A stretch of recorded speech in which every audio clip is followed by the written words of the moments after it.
Very good afternoon to you all. Very good afternoon to you all. If you are new on my channel, my name is Jane the Blessed. If you have been following me, again, thank you for following me. So to all my followers that does not understand Shona language, please forgive me this week. Only this week from the 14th, from today, the 14th of October, to Friday, the 18th of October, I'm going to be doing live videos only this week in Shona, okay? I'm going to be doing live videos only this week in Shona, so I would like to apologize to all my followers all over the world. Just this week, forgive me. There is a very good reason why I'm doing live videos in Shona. I might mix a little bit of here and there in English, but this whole week, I'm giving it to Shona, which is Zimbabwean people. So I'm going to be doing my live videos in Shona. So I would like to apologize to my international followers, my Nigerian, my Ghanaians, Ethiopians, Mozambicans, Zambians, I've got a lot of followers, Filipino people that I consult with from all over the world. This week, just forgive me. If you hear me doing live videos in Shona, I'm directing this to Zimbabwean people. There is this very sensitive topic that I'm talking directly to Zimbabwean people. So forgive me.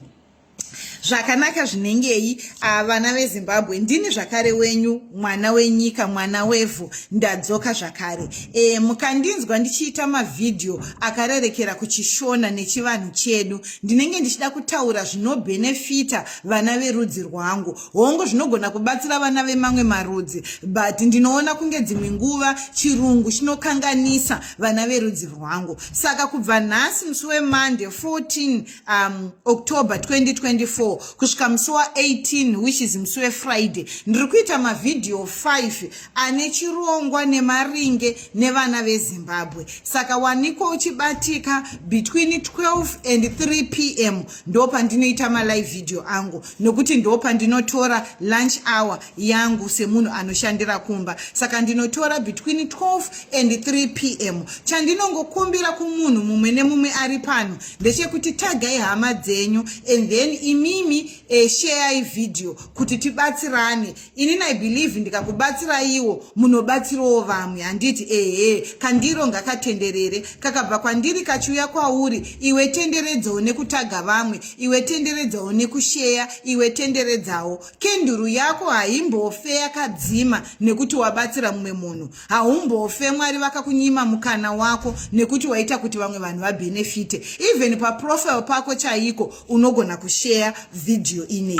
So tapinda pachinangwa oro chirongwa chandiri kuitira video ranhasi. So vari kusubscription page, nhasi kusubscription page 14 October ndakupai malinki health care assistant ekuIreland. So vana vekuZimbabwe especially vari muwenera, ndaitaura naagent wangu, not agent wangu, agent wedu semhuri anotiitira mavisa ndine urombo network yangu iri kudona. So taitaura ne agent wedu anotibatsira kugadzira mapepa ekugara muno muSouth Africa. Ndiye anotiitira permanent residence evana, ndiye anotiitira permanent spousal visa with working rights. Ndiye ndiku critical skills yangu kaboza ame critical skilled worker. Tapiwa new condition zvikanzi no. Critical skill iyo yamakaisirwa mutemo munyowani ndeye 1 year gore rimwe chete. Unodirei kubva paspousal visa yako chinontora critical skills ye1 year. Zviri kuitwa izvi wifi yangu haisati yamboita zvairi kuita nhasi. Chii chakadaro? Hey devil, you are a liar. This video is continuing. So ndobva ati hazvina kukunakirai. Saka nyaya iripo yandingakuudzei muchidimbu hama dzangu ndiye kuti vakaaplya maweva nevachiri kukwanisa kuaplya maweva, endererai mberi. Ndo vanhu vaye vakanga vaine mukana wekuaplya maZEP. Please do it. Ndiri kutaura maringe nemaZimbabwean ari kugara muwenera. Itai zvinhu izvozvo, gadzirisai mapepa enyu ekugara muno, nekuti kwatiri kuenda hazvina kumira mushe. Havachatide ende zvese zvavari kuronga ndezvekuda kutidzinga. Musambofe makazvisi kusimbisa kana kufurirwa. Handiti mapepa andaitaura nezvawo kana kuti andiri kutaura nezvawo aye tichiti torai kuti musasungwe. Haasi mapepa ekuti ugare muno munyika. Ende ari kushanda kusvika pari kuendwa kukoti muna February. After that makunzi endai muno apply mapepa ehupoteri. Tese tiri kuziva zviri kuitika kuno apply mapepa ehupoteri. Ndine hama idzi 5 dzakaenda kunotsvaga mapepa ehupoteri vakaudzwa zvikanzi zvese zvamanyora ndezvekunyepa, which means kuti havasi kuda kutipa mapepa ehupoteri. Utsinye hwavari kutotiitira. Ndosaka muri kuona vesikarabhini vari kuvaendesa kukoti. Havasi kuda kutipa mapepa ehupoteri. Mapepa ehupoteri anotibatsira kuti timbokwanisa kurarama. Nesuwo tichitanga kupinda mune ino nyika hatina kutanga nemapemiti ba, takatanga nemapepa ehupoteri. Anokubatsira kuti urarame zviri pamutemo mune ino nyika. Anokubatsira kuti ukwanise kurapwa mune ino nyika. Izvozvi ndine imwe hama yemuno yedu yekumusha yakashayika kuno mushure mekunge yaenda kuchipatara ikasvika ikaudzwa kunzi hatisi kukubatsira nekuti hauna mapepa ekugara muno munyika. Saka vari kuramba vachitisungira. Uchatadza kubatsirwa kurapa, uchatadza kusununguka kana usina private medical aid nekuti hauna mapepa ekugara muno muSouth Africa. Vangani vedu vanogara muno muSouth Africa vano afforda medical aid vashoma. Nditi isu vacho chaiyo tine medical aid injuga kurema, inorema, inorwadza. Mari yese unongorwadziwa kupera kwemwedzi chendo unobhadhara medical aid uchisheya zvimwe zviri mumba nekuti wabhadhara medical aid. Saka zvakaoma. Saka vana vekumusha musamirire kuti mvura inaye, rwizi rwuzare, wochitanga kufunga kuti ndinoyambuka nekupi. Gara wafunga kuti woyambuka nekupi. Gara watsvaga kuti ndoita zvipi. Iriko mikana yandinogara ndichikuudzai yandichange ndichitaura nezvayo svondo rino, yekuti mukwanise kuwana mikana yekune dzimwe nyika kwamunokwanisa kurarama zvakanaka musina kubatwa pahuro, kwamunokwanisa kurarama zvakanaka zviri pamutemo muchibatwawo zvakanaka. Nekuti kugara kwamuri kuita muri kutoshanda, muri kukontributa mune ino nyika, but utsinye nekutadza kutonga kwavo vakuona uwandu hwedu vohuita kunge tisi tiri kudya zvinhu zvese, vozviita kunge tisi tiri kutadza nyika yavo kuenderera mberi. Kutaura chokwadi chaicho icho ndechekuti vanhu vemuno munyika havana kodzero. Vanofunga kuti vane kodzero but havana, because upfumi hwese hwemuno munyika huri mumaoko evachena. Zvese zvinounza mari mune ino nyika zviri mumaoko evachena. Saka vachena ndio vanotonga, vachena ndio vane chekuita nekugara kwemuno munyika. Ende ivo vachena vacho ivavo ndio vari kuda kuti vana vekumusha mugare muno. Zvisiri kudiwa nevanhu vemuno, vanhu vatema vemunomo. Thank you so much Fungai Maruta, my sister. Thank you very much Fungai. Saka nyaya iripo haisi yekuti tine zvatiri kutadza. Hongu tine percentage yevana vekumusha vari kupara mhosva muno muSouth Africa. Tine percentage yevana vekuno kumusha vanoitawo misikanzwa muno muSouth Africa. But handizvo zvinoita kuti vativenge. Handizvo zviri kushayisa vanhu vemuno mabasa. Chiri kushayisa vanhu vemuno mabasa ndivo vachena vacho. Havasi kuda kushandisa vanhu vemuno. Ndivo vachena vacho vari kumira futi kuti zvinhu zvese zvisaendeke. Saka haisi mhosva yedu, asi unongoziva chisi chako masimba mashoma. Muno hamusi medu, saka masimba edu mashoma. Saka ini vana vekumusha ndiri kuti svondo rino nditeererei, tibatsirane, muyambuke.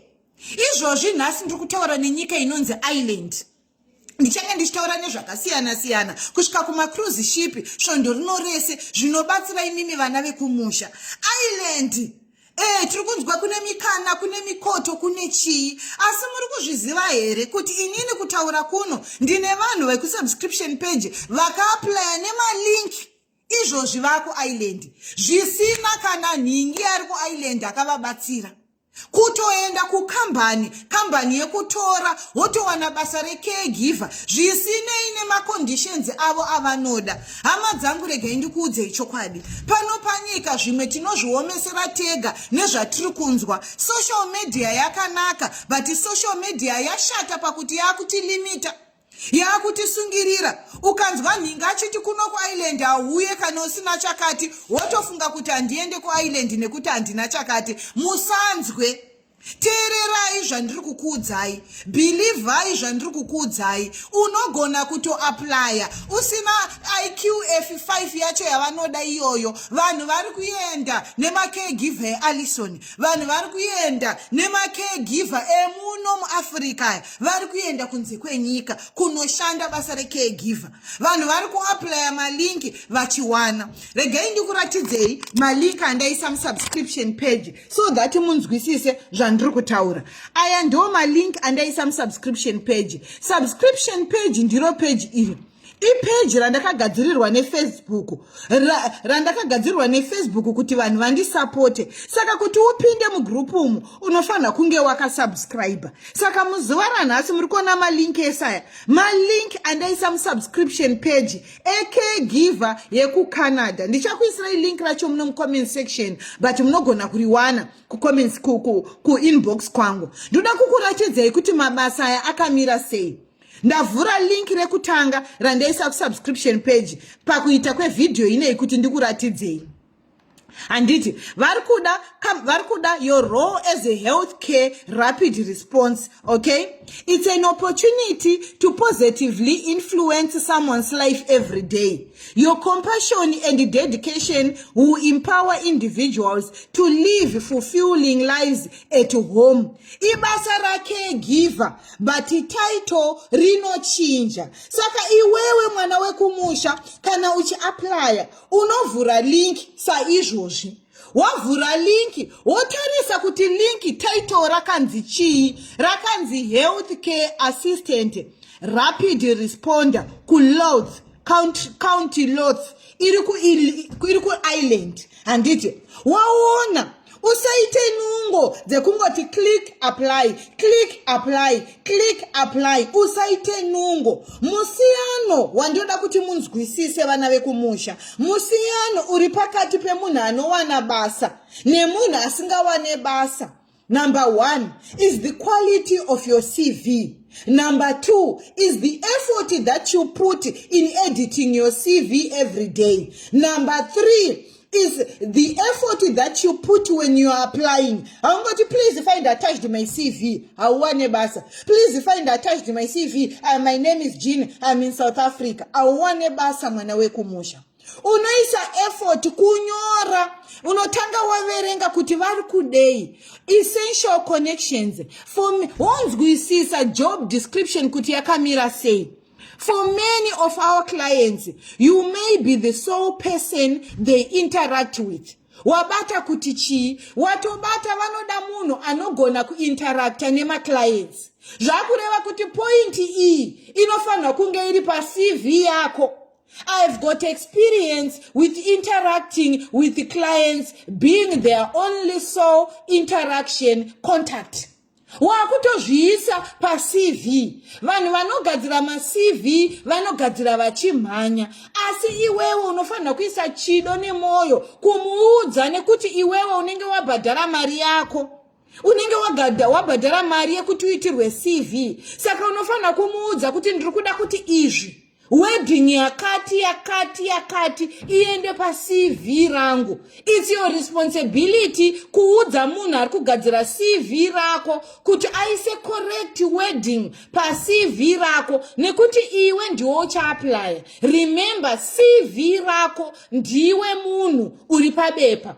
Munhu anoemploya munhu kana achida kutsvaga mushandi anotarisa CV. CV uri kutaura kuti ndini ndiri pabepa rinonzi CV. Saka CV rakakosha nekuti rinorepresenta iwe uri kuapply zvizere. Saka usangoisirwe CV woona font woona color wosekerera kuti ndawana CV rakanaka ndakuritora ndichiapply. Vazhinji 3/4 of everyone that I consult with ndopedzisira ndavadzokorodzesa kugadzira ma CV, because ma CV avo ndikaritarisa ndinotoona zveshuwa kuti CV iri hariwanise munhu basa.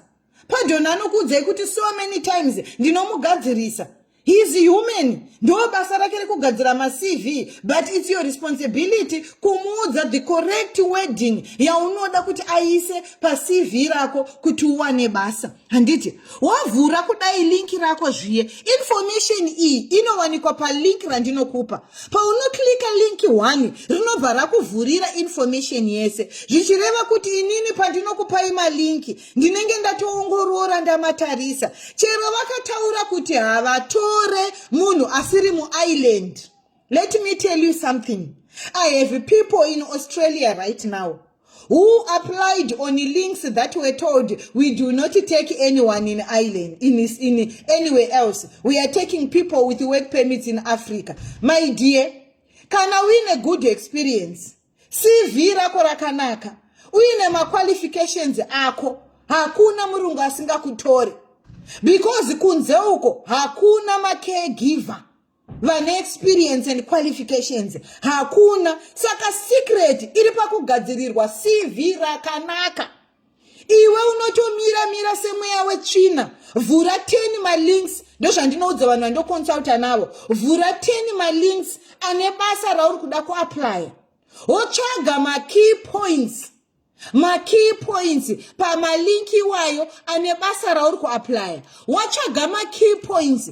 Woselecta zviri kudiwa nevarungu 10 ivavo. Wozvishandurudza, wozviisa pa-CV rako.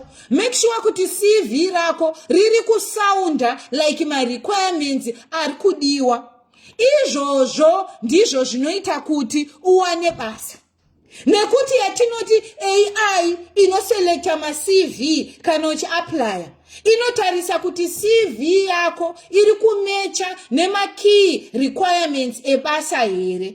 Saka iwewe ukangogadzirirwa CV na ordinary person anogadzira CV anokuisira zvaanofunga zvisinei nenyika yauri kuapply. Kana uchiapply CV ra-healthcare assistant island, ma-requirements acho akasiyana na healthcare na caregiver wemu-UK.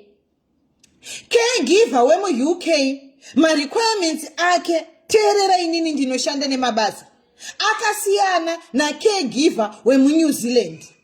Zvakasiyana na healthcare giver wemu-Canada. Zvakasiyana na healthcare giver wemu-America. Vanhu vari kuwana mabasa kubva kuno kuAfrica. Even nenyika dzisiri kutora ma-caregiver, vanhu vari kutorwa. Muchaona nyika dzandichange ndichitaura nezvadzo next week. Muchanakirwa, mugoziva demand iripo yema-caregiver. Dambudziko raminaro nderekuti munoda vanhu vanokuudzai zvinotapira. Kazhinji kacho vanhu vanokuudzai zvinotapira vachikuudzai kuti vari on the ground havana kana munhu wavo, kana vanhu 20 vavati vabatsira. Inini handisi kuzvipambiri, but pari zvino ndabatsira vanhu 350. That shows you 350 families dza abroad nekuda kwemukadzi wamakatariswa. That shows you how much experience I have nezvandiri kutaura. Iri basa randinoita iri harisi basa rekuti unongomuka kuti ndiri kupa vanhu malinki, ndiri kubatsira vanhu mabasa, ndifolowei ndiri muCanada. Hazvina zvazvinoreva. Unogona, ndine vanhu hobho vari kuAustralia, vari kuCanada, vanondibhadhara mari kubva kunze kwenyika kuti ndibatsire hama dzavo. They can't do it. Many of my clients are people in Australia. Many of my clients are people in Canada. Many of my clients are people in Australia. Vandakabatsira vakurifeya mahama dzavo kwandiri kuti ndidzibatire. Vazhinji vanofunga kuti ndinopa vanhu mabasa. Handipe vanhu mabasa. Tinoshandisa long painful process yekuapply. Ndinokubatsira nekukuudza zvaunofana kuita, zvaunofana kugadzirira, zviri kufana kuita CV yako, zvaunofana kunge uri iwe wacho uri kugadzirira kuenda kunze kwenyika. Nekuti vamwe havana kana sendi. You can't prepare kuenda kunze kwenyika usina kana sendi. Unofana kunge pachezvako uine tuma savings twaunoshandisa. Nyika zhinji mazano dzakuda ma-medicals. I'm talking of medicals. Some they cost up to 15,000. For example, my cruise ship. Saka unofana kunge uine mari. Vamwe vanozotanga kumhanya vawana mabasa. Sisi jini ndibatsireiwo, sisi jini mama ndawana basa, ndibatsireiwo kutengesa stand. Ndopepa mnondona ndakuposta ma stand. Harisi basa rangu rekuposta kutengesa ini. but ndiye ndichibatsira hama yangu yandabatsira yawana basa asi hana kana sendere kutangira. Saka paconsultation tinotanga kukubatsira nekugadzirira kuprepare iwe financially. Number one, when you think about relocation unofanira kunge uine mari depending nekwauda kuenda. Muchiona dzimwe nyika dzandoda kukuudzei nezvadzo, you need mari yematiketi chete watopinda. Uri kupinda uchinotanga kushanda. Uri kupinda neunotanga kushanda. Saka kana usina kugadzirira hauna kugadzirira relocation. Saka kana uri munomuwenera usina mapepa ekugara, uri kushanda hand to mouth, think about jumping ship. Funga zvandiri kutaura nezvazvo wotanga kuapply. Aya mabasa ndeemacaregiver yavasikana we reku island iri. What are we looking for? We are looking for someone that is compassion, a genuine passion for making a positive impact on the lives of others. I-island. Dedication. You must be committed to providing vital support and care to those who need it most. Team spirit. A desire to be part of a dynamic team that values collaboration and excellence. Zvizvo izvi zvandiri kukuratidza izvi zvinofanirwa kunge zviri paCV. Unozviona sei usingade kuenda kumalinki? Vamwe venyu you are stingy kusubscribe. Haudi kuburitsa 70 rands a month. Saka unoapply sei? Vamwe venyu ndimunoenda munobondera pamalink usingawane response. Remember kunzoko kune ma-fraudsters. Fraudsters are busy creating links emabasa ekunze kwenyika. Hakuna nyika isina malink e-fraud. From Canada, America, Australia. Dzakazara malink e-fraud. Unoriklika kudai wakwenda paunonzisa CV uchingoisa wakunzi wawana basa tumira mari watoenda kufraud. Hakuna kwawaenda. You understand? So this is the importance of getting accurate, correct information. Ini chandakakuudza ichandinongoda chete kushanda nemunhu ari serious nemunhu ari committed. Iwe kana uri serious uri committed unoenda. And chandinokuudza relocation journey zvipe 1 to 5 years. Uri muno uchishanda uchigadzirira rwendo rwako rwekubuda. Ndichataura nezvazvo, regai ndipedze kukuratidzai zvecaregiver island. Ndikuratidzei kuti zvakapusa sei kuwana basa kuisland. What will you gain? Wakuudzwa iwewe zvauchawana pabasa iri. Hanzi professional growth. There are opportunities for professional development and advancement with a rapidly expanding company. Fulfillment. Experience the satisfaction of knowing your work directly contributes to the well-being of others. Community. Join a supportive community of like-minded professionals who share your dedication to making a real difference. What benefits do you get? Travel allowance, 200 euros sign-on benefits, which means uchingowana basa urikubhadharwa 200 euros ye sign-on bonus. Ukarifeya shamwari wakutopiwa 200 euros yekurifeya a friend. Flexible working hours, bi-monthly pay, you are paid twice a month. Care assistance of the month scheme, company uniform and full PPE, well-being package, paid induction and shadow training, meaning kuti paunenge uchiita training wasvika kuisland unenge uchibhadharwa. Cycle to work scheme, training and development opportunity. What are you responsible? Key duties and responsibility. To be responsible to staff shadowing, ensuring health and safety policies, procedures, to undertake emergency over, rapid response, filling new packages and discharges, to evaluate and monitor quality of care delivered to clients and report to area manager, checking and collecting journal notes from clients' houses, delivery of care plans, log sheets, gloves to clients' homes when required, delivery of PPE. What are their skills and experience required? You must have 1 year home care experience in Ireland. Iwa haunako zvemu-island but apply chakuratidza kuti unoapply sei. Have at least 2 core modules of QQI level 5 in health and social care skills and care for older person. Zviripo pama-care course enyizvi. Working towards QQI level 5 in health and social care. You can do this washika. Must be available to work on alternative weekends, excellent verbal and written communication skills in English, full clean driving license and access to a car. But it's not a must. Let me show you kuti unoapply sei.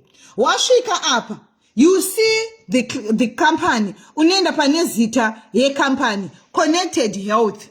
Waenda pa zita recompany, unoenda pa website yako, wakuchivhura zita recompany. Wavhura zita recompany, you apply directly pa website yecompany.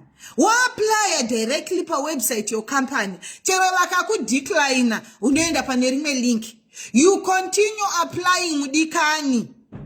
Chembere kwa chivi yakabika mabwe ikaseva moto. Na izvozvo vanhu vari kuwana mabasa vachienda kunoshanda ku island sema caregiver. Mavisa ari kutobuda, matsamba ari kutobva ku island. Zvisina kutonyora munhu, zvisina agent mukati ku apply wega zviri jekerere.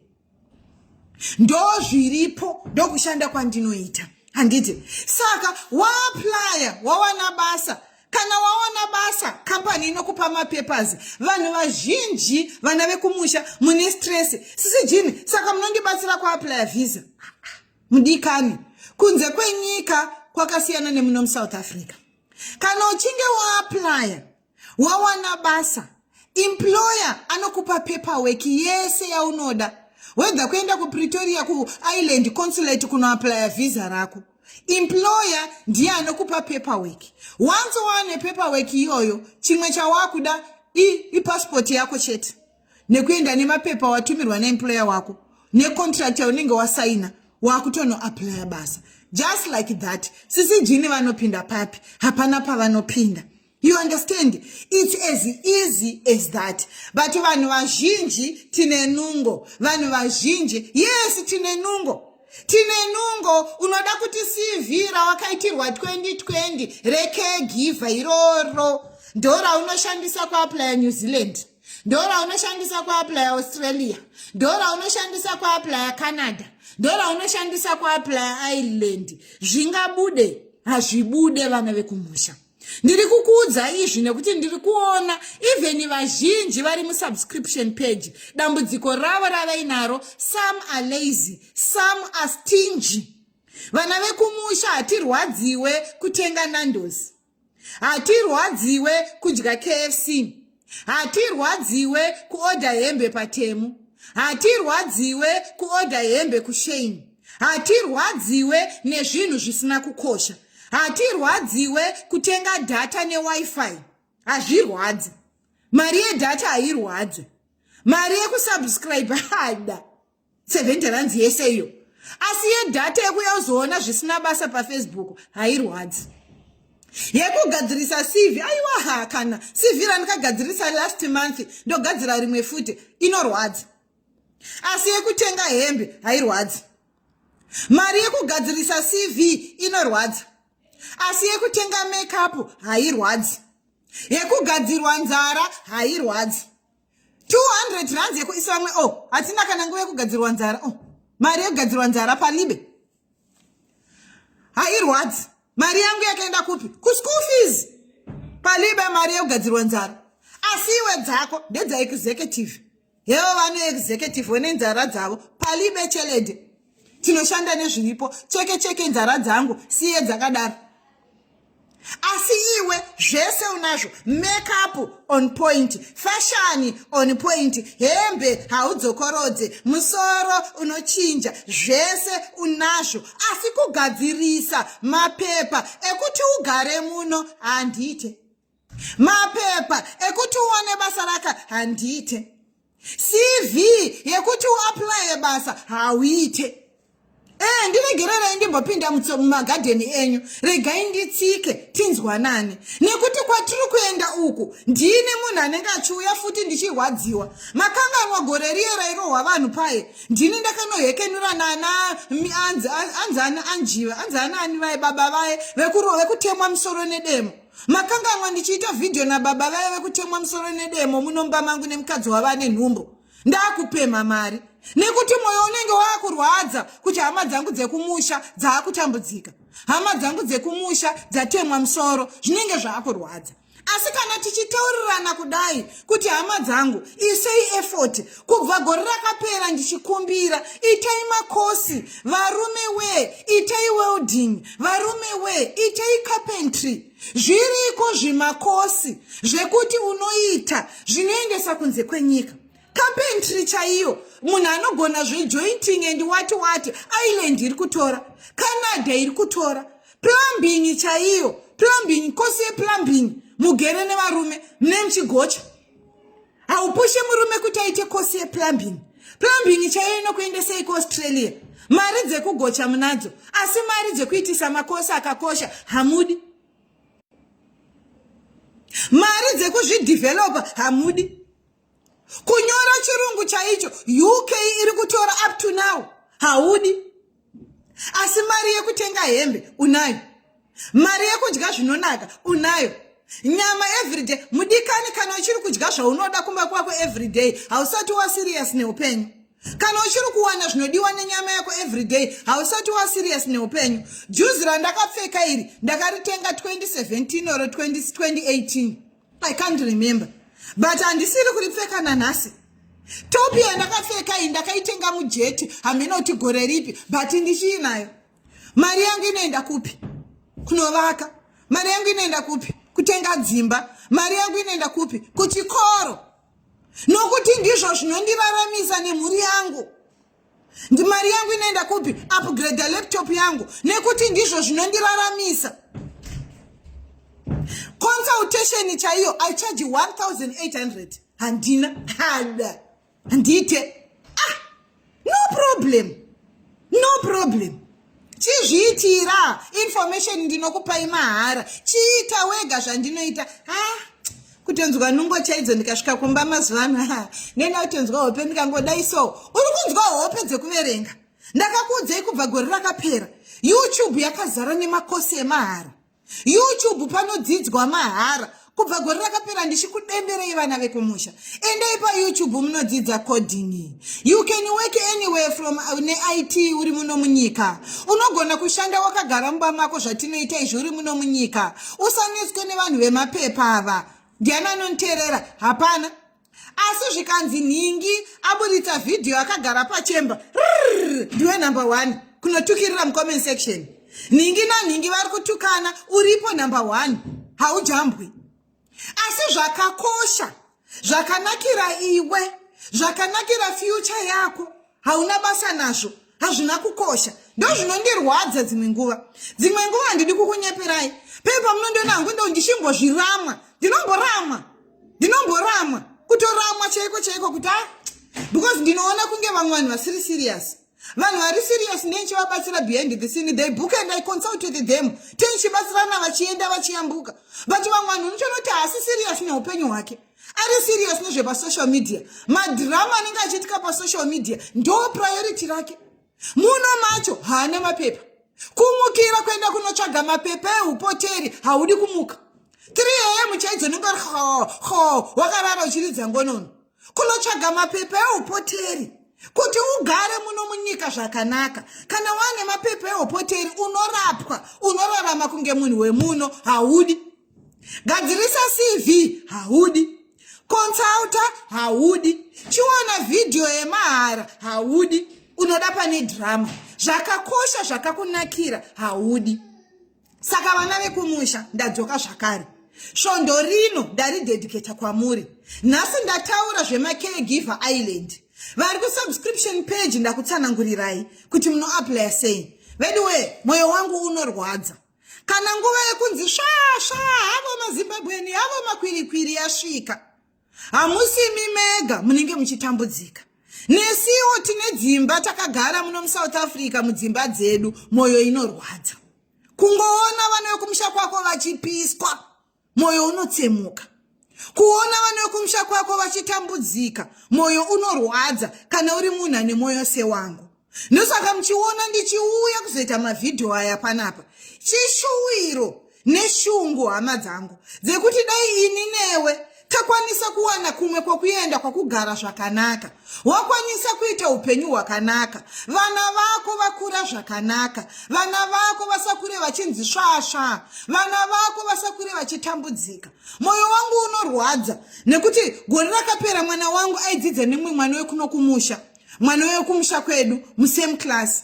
Munozoti mwana akafa zvekuti up to now ndinorwadziwa. Mwana anga mugrade 2 guys, musikana.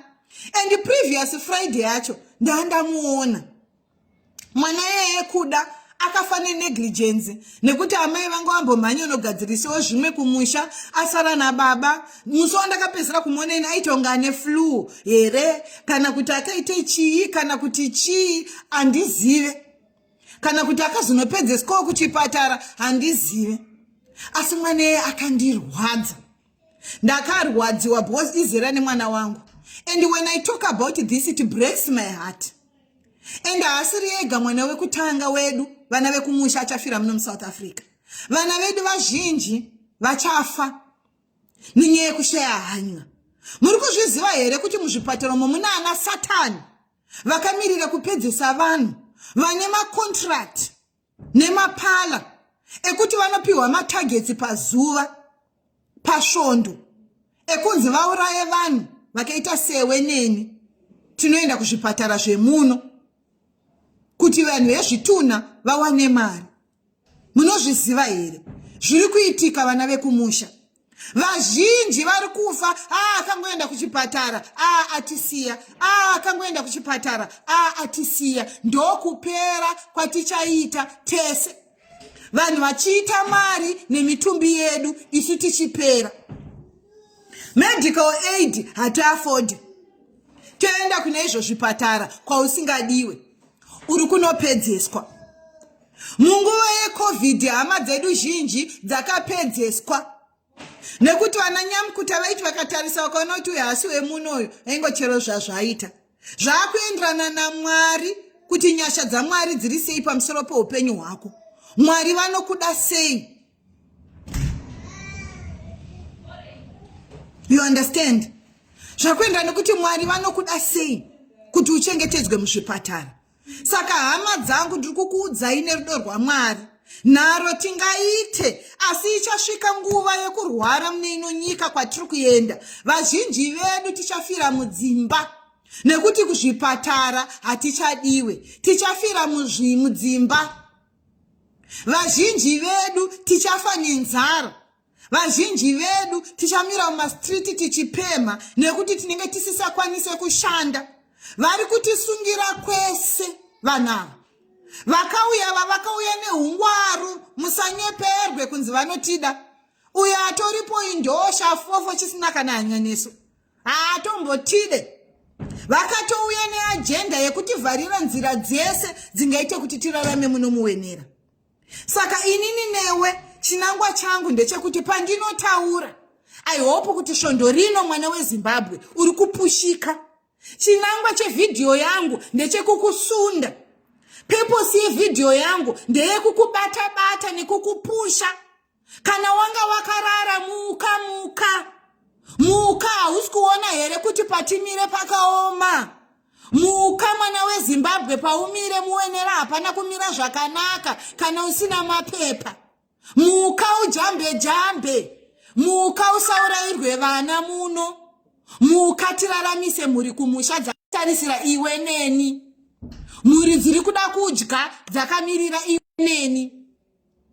Saka ndakumbirisa, mangwana ndiri kudzoka zvakare neimwe video ndichikuratidzai mumwe mukana uripo zvakare. Handisi kuzoti ndakaisa cruise ship here kana kuti chii, but mangwana ndiri kuuya nemumwe mukana. Thank you so much Cecilia Tandi and everyone else that have been sending me stars. I appreciate. Munongozivawo vamwe vakaita sesu mabasa edu atinoita hatipise mastars. Saka imi mukasandipa mastars handina mumwe munhu anondipa mastars. So I appreciate kwamuri. Thank you so much. I pray kuti Mwari vekudenga vakuropafadzei nepamabvisa. Mwari vekudenga vakuitirei zvakanaka. Isi hatigone zvemadhirama kakuti tiwane masters. Saka tinotopiwa nevanhu vari reasonable, vanhu vari vanonzwisisa, vanhu vane rudo nevane moyo. Muchembere Soko, thank you so much. Hanzi activate star party zvinoitwa seiko? Hanzi ndipewo kamasters. Ndinoiactivate sei naimi? Hanzi ndiactivate star party ndipewo masters tiactivate kwacho. Saka vana vekumusha ndo situation yedu yatiri pano.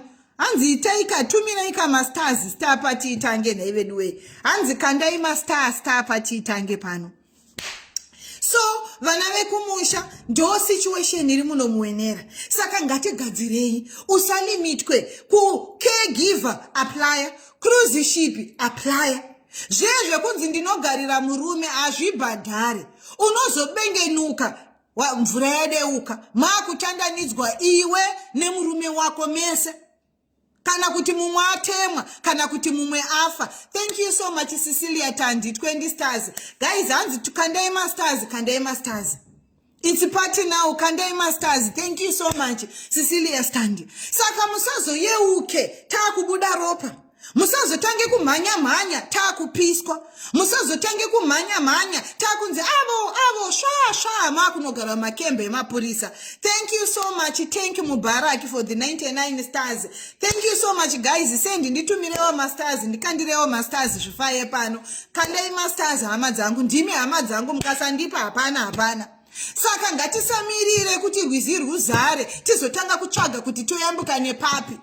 Izvozvi tichine pekumira, izvozvi tichine pekutsika. Vari kuda link rekuapply madocuments aye ekuti musasungwe. Every day ndinenge ndichirisa mucomment section. Video rega randaita ndinenge ndichikanda. Video rega randaita ndinenge ndichikanda. Subscription link number 1, YouTube link yangu number 2, because ndinenge ndichikanda futi mavideo ku YouTube kwangu. YouTube link rangu number 2 Cecilia Tandi. Thank you so much guys. Nikandirewo masters. And then link rekuapply mapepa ekuti mugare muno muchiita kunge makamirira upoteri. Thank you so much guys. Send me stars to activate star party. So guys, saka tinenge ndichikanda malinki wayo every day shondorino rese. Cecilia Tandi, Mwari vekudenga ngavakuitire zvakanaka. Thank you so much.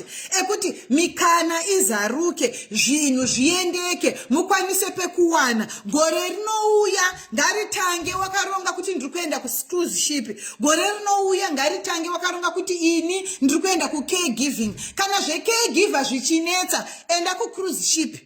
Ini muri kundiona pano murume wangu hapa ari kubasa.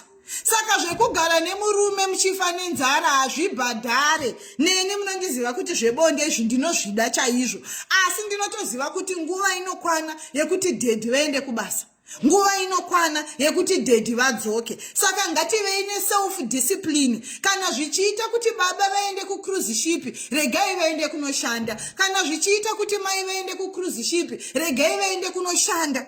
Ku cruise ship kune mari. Muchaona zuva Tuesday or Wednesday ndikutaura nezve cruise ship ratinenge tichiita nezve cruise ship. Muone kuti mari. Maiwe Cecilia Tandi, thank you so much guys. Ndasarwa ndofunga ne 50 stars kuti tistange activate star party. 50 stars guys, 50 stars to activate star party. Please 50 stars. Thank you so much Cecilia Tandi. Mamuregerera vedwe mugameiwona Muchembere Soko nenana Ben Sambo kandiroyo vagameiwo vedwe titange star party. Cecilia Tandi, 20 stars. Kwasara ndofunga 10 stars to activate star party hama dzangu. Ndokusapota kwamunondiitwa ikoko. Ngatisapotei vanhu vanotisimudzira. Tisi vanhu vacho tiripo kukumbiridzai. Tichataura zvakare nemakosi ekuita, mabasa ekuita anoita kuti tiende tisvike kuma cruise ship, tikwanise kuwana mimwe mikana kunze kwenyika. Mwari vekudenga akuitire zvakanaka Cecilia Tandi. I'm so grateful for you. I'm going to pray for you 12 midnight tonight. Zvawatapudza zvichadzoka 100-fold. Ini munhu anenge andiropafadza, trust me, you will come back with a testimony kuti sisi Jini ndakakukandirai masters ndazoona zvandaitirwa naMwari. Ndasiyana nevanhu vepano vanongoti thank you. Inini ukandipa chinhu ndinochinamatira ende Mwari vanondinzwa. Maropafadzo anouya mukati muupenyu hwako. Hanzi masters anoitwa stay. Pane chistar button chiripo chegold icho. Unochibaya wotumira masters handiti. So guys, star party has been activated. So thank you so much guys. Mangwana tinenge tiri pano tichitaura nezveinyika. Cecilia Tandi 12 midnight you are in my prayers. Nchakunamatira. Kana paine chauri kuda senda mu inbox mangu. Chauri kuda kuti Mwari vakuitire ndikunamatire. Guys, God has anointed me. Ndiri kunamatira dzimba dzevanhu dziri kuendeka guys. Vamwe vari tonditi sisi Jini dai mavhura sowe. Guys, ndine zodzo randakapiwa naMwari pamusoro pedzimba. Ndine zodzo randakapiwa naMwari pamusoro pemamarriage. Zvinhu zviri kuendeka. Lanyandoro, thank you so much for 100 stars. Thank you so much guys. Kandaika ndichingopindawo mu 1000 stars. Handisati ndakambowana 1000 stars kubvira ndiuye pano paFacebook. Handisati ndakambopiwa 1000 stars guys. Ingokanda ikwashota 200 stars kuti ndipindawo mu 1000 stars on a video. Please Cecilia Tandi, send me your prayers. Munhu wese anditumira masters. Kana mine zvamunoda kunamatirwa uyai kuinbox kwangu. Ingosenda imu inbox kuti sisi Jini ndoda kunamatirwa zvakati. Ndimbo kunamatira imuone kuti Mwari vanogona kunge vasina kundipa mari asi Mwari vakandipa nyasha. Ndine nyasha dzakafanana nedzekubatsira vanhu kuenda kunze kwenyika. Ndinadzo guys, handidi kukunyeperai. Ndinotori nezodzo. Kana hazvishande for munhu wese, but ndine zodzo rekubatsira vanhu vachiyambuka. Mwari vakatondiropafadza like that. Handina zvimwe zvinhu zvese, but kana paine chinhu chandakanzwisisa, inyaya dzemarriage, inyaya dzecounseling, inyaya dzekuropafadza vanhu kuti vaende kunze kwenyika, dzekubatsira vanhu nekuvapa advice inopundutsa, inyaya dzekubatsira vanhu kuti vaite mari, handine zodzo. Kana kubasa kwangu vanokudze kuti ndikapiwa project, business iroro rinomultiplier. Dzichongoriwo nyasha dziri pamusoro peupenyu hwangu. Sezvamunoziva nyoka haizvirume, n'anga haizvirape, asi ndinorapa vamwe. Saka ndinobatsira vamwe, and marriage yangu is a blessing from God. Saka I think Mwari pavakandiropafadza nemarriage, vakabva vandipa zodzo nemarriage. I'm telling you, kana marriage yako iri upside down, ukauya ndikakupa munamato mudikani, unoyambuka nezita raJesu unokunda. So guys, manje mchange makutondidzwa ndakukudzai kuti ndakuitisa consultation yemarriage. Ndikutokuudzai. But anyway, vana vekumusha tinosangana zvakare pano mangwana. Hanzi ndoita sei kadhi rangu riri kuramba kusenda masters. Esther Mapaso Garabwe.